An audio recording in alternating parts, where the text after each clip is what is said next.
유튜브 채널에 가장 많이 본 뉴스 구독, 좋아요, 알림 설정, 댓글은 저에게 큰 힘이 됩니다. 지금까지 KFX 공동 개발과 관련해 한국의 뒤통수를 여러 번 날렸던 인기가 결국 선을 넘는 행보를 보이고 있습니다. 출구식 당일까지만 해도 기존의 분담금 미납 문제를 말끔히 해결하고 한국과의 방산 동맹을 굳건히 하겠다던 인류는 그로부터 2달이 지나도록 감감무소식이자 이에 의문을 품은 한매신 기자의 취재 끝에 그들이 항공거래대상국과의 방산계약을 체결했다는 충격적인 진실이 세상에 드러난 것인데요. 마치 한국을 조롱하는 듯한 비상식적인 행동이 계속되자 참다 못한 한국 정부는 마침내 칼을 뽑아들었습니다. 인력의 오랜 라이벌이자 최악의 적대 관계인 나라의 KF-20의 수출 관련 폭탄 발표를 선언한 것이죠. 유튜브 채널에 가장 많이 본 뉴스 좋아요와 구독은 영상 제작에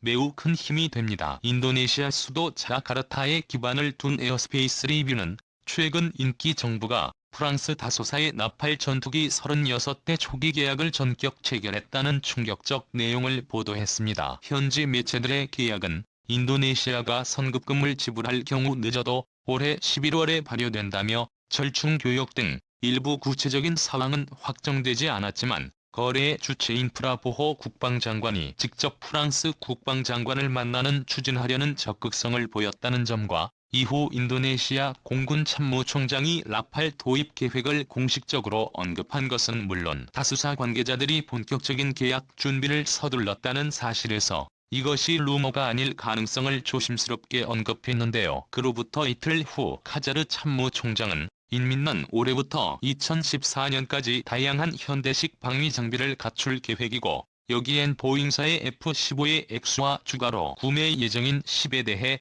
라파엘 전투기가 포함돼 있다며 결국 총 48대가 8전투기 도입이 기정사실임을 인정해 논란을 일으켰습니다. 아시아더페니는 한국과의 KF-21 개발에 참여하고 있는 나라로 원칙상 1조 7,300억 원의 분담금을 지급하기로 약속했음에도 현재까지 지급한 돈은 착수금을 포함 고작 2,200억 그런 이들이 갑작스레 입장 변화를 시도한 건 KF-21에 대한 출구식 직후로 기대했던 것 이상의 스펙으로 인해 제3국들이 관심을 나타내면서부터였습니다. 당시 방사청 관계자에 따르면 이니 측은 한국 국방부와의 회담 중 최대한 지원을 아끼지 않겠다는 의사를 표명하며 보람의 사업에 대한 공동개발 지속 의지와 함께 수천억 원에 이르는 분담금 체납 문제 또한 빠른 시일 내에 실무 협상을 통해 종결시키고 양국 간의 사업을 정상화시킬 뜻을 밝히기도 했습니다. 그동안 프라보워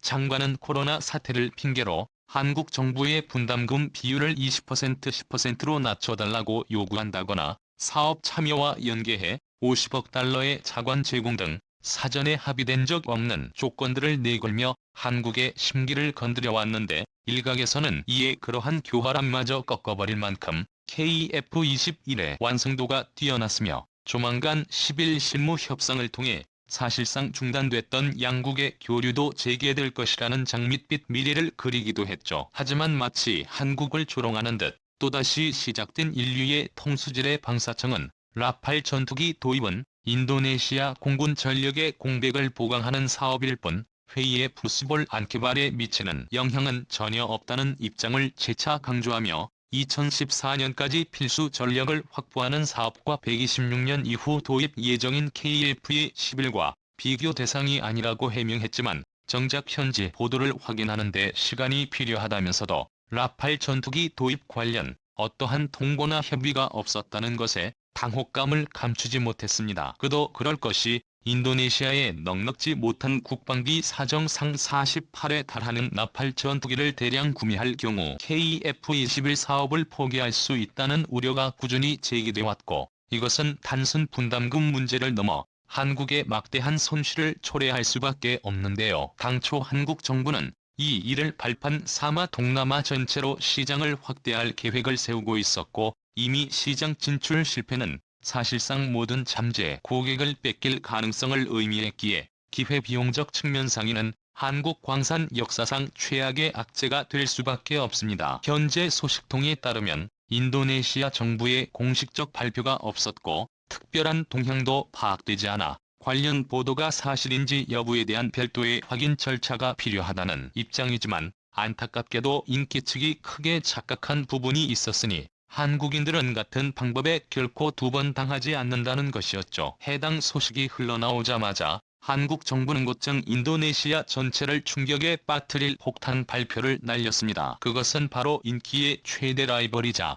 적국인 말레이시아에 한국의 모든 첨단 무기를 전격 수출하겠다는 것. 한국 정부는 이미 본래 그들이 또다시 통수칠 것을 우려하여 각종 보험을 들어놓은 상태였는데요. 표면상으로 한국은 주한 영국 대사와 주한 말레이시아 대사 등 전투기 도입 가능성이 있는 나라들의 외교관을 초대하고 통상적인 절차로 위장했으나 뒤에서는 전문가들을 해당 국가에 몰래 파견해 시제기 비행 시기와 맞춰 각종 무기 수출 상담을 추가로 진행하는 등 단순 전투기뿐만이 아닌 미사일과 장갑차 등 다방면의 무기 계약을 추진했던 것으로 밝혀졌습니다. 이 과정에서 유동도 큰 관심을 보였던 국가는 다름 아닌 말레이시아로 이들은 오랜 기간 인도네시아를 적국으로 간주하여 견제해왔는데 KF-21을 상상도 못할 스펙이 밝혀진 마당에 만약 인니와의 계약을 맺고 자신들이 그 자리를 차지할 수 있다면 국방 강화는 물론 적국의 약화를 동시에 누릴 수 있었기에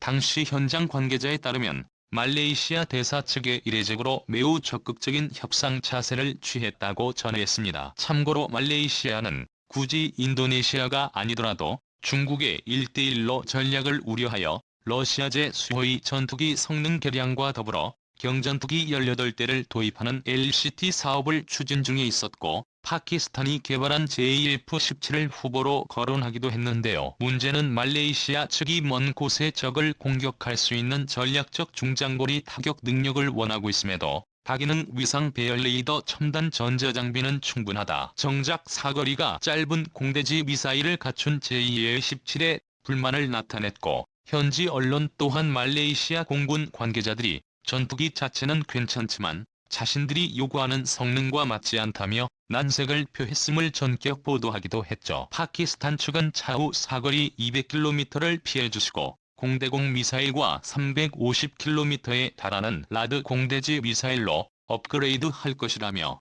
말레이시아를 상대로 물밑 작업에 여념이 없었지만 하필 그 시기 인접국인 태국이 중국과의 연합훈련에서 중국 공군을 참패시켰다는 소식이 전해짐에 따라 전문가들은 발빠르게 변하고 있는 국제 정세의 조바심이 난 말레이시아 측이 결국 한국 KF-21 사업에 눈을 돌렸을 가능성이 높다고 내다봤습니다. 해당 소식이 전해지자 말레이시아와 인기 네티즌들은 온라인상에서 치열한 키보드 배틀을 벌여 또 다른 화제를 모았는데요. 말레이시아인 3명이 신뢰할 수 없는 파트너인 인도네시아를 쫓아내고 자신들을 대신 넣지 하는 말에 크게 분노란입니다. 네티즌들은 그의 페북을 테러하는 지경에 이르렀는데 오히려 그는 이니 정부가 지불한 지분은 20%에 지나지 않고 더 많은 기술 이전을 요구하는 대담성이 뻔뻔스럽다며 설사 한국이 개발한 기술을 가져온다 해도 인류는 그것을 이해하고 보존할 수 있는 인프라가 존재하지 않기에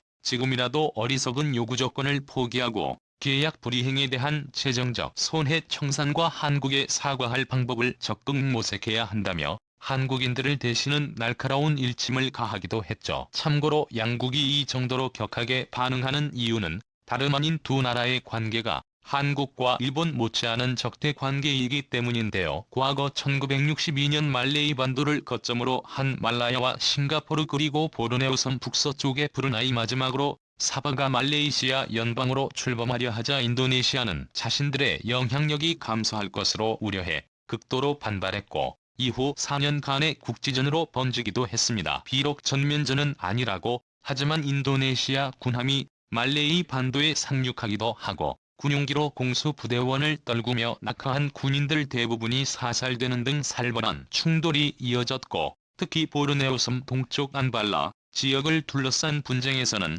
2009년 인도네시아 군함이 말레이시아 군함에 발포하기 일보 직전까지 가는 등 영토 분쟁도 끊이지 않았습니다. 국제사회의 중재로 과격 사태는 잦아들긴 했으나 이번엔 말레이시아 내 인이 근로자들에 대한 처우 문제가 또 다른 갈등을 만들었는데 불법 체류 근로자를 적발할 경우 채찍을 사용하는 일명 대형을 가하자 방법이 매우 모욕적이라며 임기 내 반대 여론이 들끓었고 동시에 인리 정부가 20년 가까이 해마다 벌어지고 있는 산불 문제를 방관하여 말레이시아 측이 각 도시에서 나타나고 있는 호흡기 환자와 며칠씩 이어지는 휴교 사태의 책임을 지라며 험악한 분위기가 연출되기도 했습니다. 유럽과 마찬가지로 이들의 적개심은 스포츠에서 노골적으로 드러나는데 2010년 동남아 국가들의 축구 대회인 스즈키컵 1차전 당시 관중석의 신경전이 패싸움으로 번지자 자칫 분위기가 과열되어 위험한 상황에 말려들 수 있다는 경고에 따라 일부 외국인들을 중심으로 집권 포기 움직임이 포착될 정도였는데요. 안 그래도 최악의 상황에 코로나로 인한 방역 문제까지 불거졌으니 일각에선 양국의 군비 경쟁은 당연한 현상이고 한쪽의 막강한 화력은 이들의 밸런스를 무너뜨릴 시발점이 될 수 있다며 가장 유력한 무기 중 하나로 한국의 KF-22가 거론되기도 했죠. 누가 이길지는 모르겠으나 되도록 한국 전투기를 구입한 쪽이 승리했으면 좋겠습니다. 시청해주셔서 감사합니다. 이 동영상은 유튜브 채널 가장 많이 본 뉴스에서 제작하여 게시한다. 구독과 좋아요 알람 설정은 좋은 영상을 만드는 데 많은 힘이 됩니다.